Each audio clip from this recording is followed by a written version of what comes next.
என்றும் நட்புதான் உயர்ந்தது 10 படி.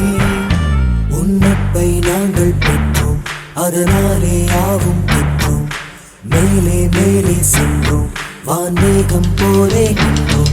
புது பாதை நீயே போட்டு தந்தா